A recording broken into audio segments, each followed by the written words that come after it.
Hello, and welcome to Aesop Grimm's Chronicles, where the emphasis is on immersion and storytelling. While some games contain mature themes or language, you can expect clean commentary from me as a narrator. Additionally, I will provide a content summary in the intro video for each chronicled series, so no one is blindsided or surprised. Let's play a story.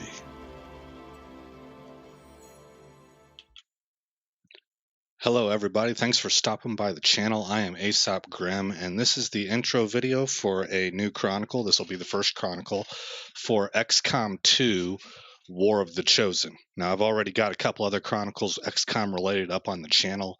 I've got the XCOM Enemy Within playthrough, and I've also got Tactical Legacy, which tells the story of Bradford, or Central, patching XCOM back together. And I'll go into that a little bit more here in just a few minutes, but let's do the first part of what my intro videos really are about, and that is going over the content briefing. I do not like on this channel for my audience to be bamboozled in any way. I want to give a heads up, particularly for parents, because so many kids are on iDevices these days while they are busy doing tasks in the house or in their home office or wherever it is. So with that, let's hit the ESRB rating for XCOM 2. Now, there's going to be a little bit of an addendum to this in that I am running mods, but I will talk about that here momentarily. XCOM 2's ESRB rating by 2K Games is rated T for teen. Blood, use of tobacco, and violence. The rating summary reads, "This is a strategy game in which players attempt to save Earth from an alien invasion. From a three-quarters top-down perspective, players manage resources, engage in combat missions, rescue characters, and terrorize alien installations. Players use rifles, machine guns, pistols, and grenades to kill enemies, e.g. human, insect, and beast-like characters, in turn-based combat. Attack moves occur in brief cutscenes that depict characters getting shot or wounded or killed by explosions. Splashes and pools of yellow and red blood sometimes appear when characters are injured or killed. During the course of the game, players can customize soldiers with accessories, including lit cigarettes and cigars." And a site that I have increasingly become fond of because it tends to give nice, I guess, narrative descriptions of the game when it comes to a content briefing is commonsensemedia.org. That is commonsensemedia.org. It's all one word. And for their XCOM 2 War of the Chosen, they rate it at ages 13 plus. They describe it initially as extremely tough strategy game with lots of bloody combat. If you scroll down, there is a section called What Parents Need to Know. Now, I do have parents in mind for this, but overarching, I want to remind you, this is an audience content briefing. Some people are squeamish when it comes to blood, or they get nauseous. I don't want to use the word squeamish. That makes it sound like there's a problem, like they can't handle something. No, I mean, everybody's got, their own idiosyncrasies. So this is a general audience content briefing, but this section on this site is labeled What Parents Need to Know. Parents need to know that XCOM 2 War of the Chosen is an expansion pack to XCOM 2, and it essentially remixes the original game, adding new content and systems. The level of violence, which includes bloody slow-motion kills and gruesome alien autopsies, remains unchanged. I just clicked the wrong button. Here we go. Remains unchanged, and the player's soldiers, though clearly fighting for the good of the human race, still get excited by and take pleasure in the violent killing of their enemies. All right, that is true. In my opinion, that's what you're signing up for when you're going to play a war game. I mean, it's not evil to be exuberant when you vanquish your foes. Okay, so that's my take, but that stuff is depicted in this game. You're going to see fist bumps, woohoos. I mean, pretty, in my opinion, normal run-of-the-mill victory things whenever you achieve victory over an enemy that's trying to ensure your certain death or your permanent in slavery, you know. The turn-based tactics are more nuanced than ever, rewarding players who think strategically and make difficult decisions that could end up sacrificing the lives of key members of their squad in order to achieve tough objectives. Like the original game, this expansion is extremely difficult. You can even lose the whole game after dozens of hours of play, and could prove frustrating for some players. Note that the original XCOM 2 is required to play since this is an expansion. Okay, so there's two different content briefings, one from ESRB, one from Common Sense Media. And the other thing that I want to add on is that I am using ChristopherOdd's Season 5 playlist, mod list. And one of those mods brings an incredible amount of detail to the civilian clothes that you can put on characters, both male and female. But within that mod, some of the options for the female garb are, let's say, skimpy. I think that might be a diplomatic way to put it. I wouldn't say it's super over the top, but it is clear, and kind of obvious, and I don't think you could describe it in any, well, I'll just kind of leave it at that. I think you guys get the notion of what I'm saying. Now, I'm telling you here, in my playthrough, you won't, I'll change it.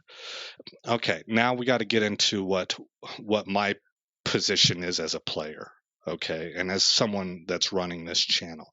Number one, I don't want that stuff on my channel. I'm not casting any aspersions whatsoever on anybody who's into that stuff. And that's true. I'm not just trying to be diplomatic here. That's a real thing. There's lots of, I think, pretty solid arguments out there that I've seen when it comes to female warriors in skimpy outfits, whenever it comes to not the logic of it, but the fantasy nature of it, of having a world. Whenever I say fantasy, I mean a world that does not operate according to the same rules as our world. That I've seen people argue the reason I'm playing a game like this is because I want to see science fiction. I want to see different rules. I want to see different, et cetera, et cetera. So I'm not casting any aspersions. But for me personally, I don't like to see dolled up females whenever those females are supposed to be warriors. I want them in clothing that looks like it's been worn, used. I want scars. I want dirt marks, dirty faces, dirty fingernails. I want them to look rugged, and I want them to look tough, and I want them to look competent, and without necessarily looking like men. I want them to look like women, but I want them to look like real women that I've served with, and how people look whenever they've been out in the field for a little while. I want them to look like they've done something productive and they've wiped the enemy off the face of the map. And that they haven't done that while looking like $1 million walking down a Paris runway. That's just me. I don't want that stuff. And so what I'm saying is that all the characters that I have pre-made, they don't have any of those things. They don't have any of those clothing items on them that I would give that I was warning you about in the content briefing. However, there are chances that new characters can pop up in the game that are not part of my character pool, and there's a strong chance that those characters could have those kinds of items if they're females. And what I'm letting you know is that the moment that happens, I'll just change it, because A, I don't want that stuff on my channel, and B, it doesn't appeal to me as a player personally. I think for me, it feels silly. All right. So again, not casting aspersions on anybody else, but it's my playthrough and I don't like it. It breaks immersion for me. All right. I hope that makes sense to everybody. Okay. Moving on. The content briefing is done. Let's talk about the game. XCOM 2 War of the Chosen, tactical shooter. I've played it through once and defeated it. I don't play on the highest levels like ChristopherOdd does, not anywhere close. I don't play on rookie. I play on one level above rookie. That's where I'm at. And I really actually, if we were just playing the base game of XCOM 2 War of the Chosen, I would kick that up to commander level. That's one level shy of legendary, where ChristopherOdd plays. But because I've loaded up the 200 plus mods that he uses, and it was recommended to him that he get a hit point modifier mod because this game was going to be really tough. We've got the Hive mind in here. We've got World War Lost, or maybe it's called World War Z, but it's an overhaul for the Lost. We've got new XCOM enemies with a better advent and a better barracks and stuff. We've got, and some of the existing enemies are really beefed up. The bosses are beefed up. It's a tough game. And I want to get that out there right up front because I can't guarantee you we're going to beat it. And that's a solid guarantee. I just got done with a Stellaris game that I just couldn't get past the year 2475 because I'm sort of new to the game and I made tactical errors early on and it jacked everything up and there's this cascade effect and I just couldn't get out of it. Right? I couldn't reverse it. I couldn't pull us out of the slow dive, so to speak. So I don't know what all's coming. There's so many mods in this game. I don't know everything that's been modified. That's part of the excitement of it for me. And we're going to see how that goes. But I'm going to play one level above rookie. I did get rid of any mod I could find in ChristopherOdd's list that gave regeneration to enemies. I think the little security bits regenerate, but those guys that can, the digital guys that can replicate your soldiers, they can make your soldiers unconscious and create a replication, a copy. Their regen I thought was pretty OP, and that was giving me fits. And so that's an example of regen. I think I got rid of regen on bosses. There is a major mod. It's a good one too, guys, but it's tough as nails. And it was what was it? Children of the King, I think is what it was called, where it really buffed up some of the princes and princesses of the King Snake boss. I can't think of his name right now that you face. I know one of his kids' names was Chrome Dome, and I could not get past that, man. It was so hard. It was so doggone hard. I don't know if I just didn't have my guys buffed up enough to that point, or if it's designed to be hard enough that first mission you're going to have to just give it up and call for an early exfiltration and then come back to it later. I'm not really sure, but I disabled that one also. We might do that in a future playthrough because it does seem like a good mod, but it was beyond my capabilities at the moment. So I'm trying to paint the picture. There's going to be a lot of new stuff in this. It's fun. It really is fun. War of the Chosen itself was an excellent expansion on XCOM 2. XCOM 2 itself was a terrific game.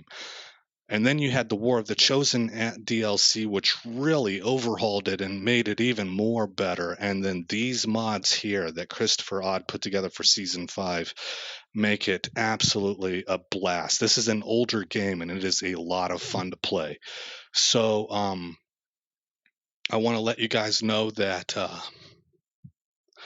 should ChristopherOdd start another season and you cannot find his mod list on his page on Steam, you can look for Aesop Grimm on Steam, and I believe you should be able to access the mods that I'm using. Now, they're not going to have those regen mods or the Children of the King mod that I told you about out of Odd's playlist, but they have everything else, and you can subscribe to all there.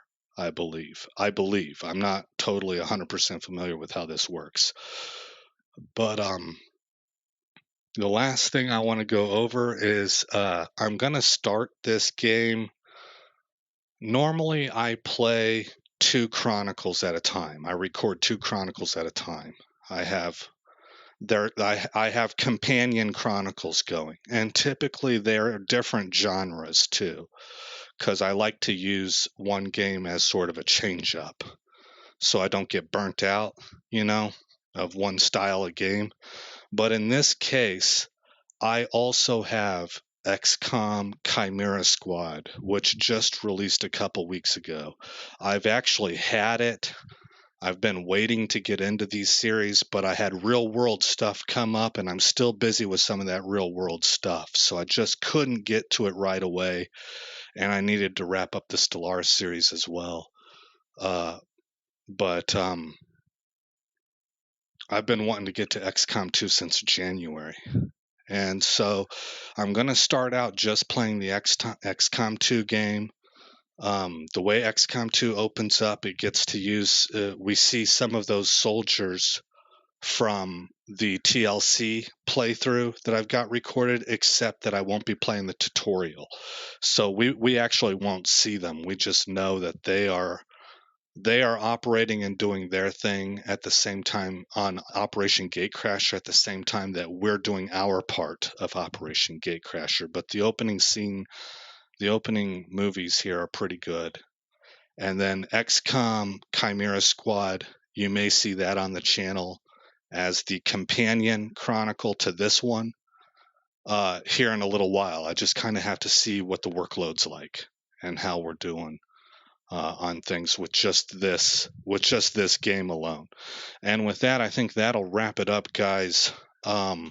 Really looking forward to getting into this. I hope you guys are excited, or whoever comes across this. I don't really have a big enough following to be saying I hope you guys are excited, as if people are watching me on Twitter or anything like that. But I am saying if you come across this series and you give it a shot, I hope you like the style and the presentation, and that it's fun for you. It's fun for me, and gamers helping gamers, during this time with this whole Rona thing going on.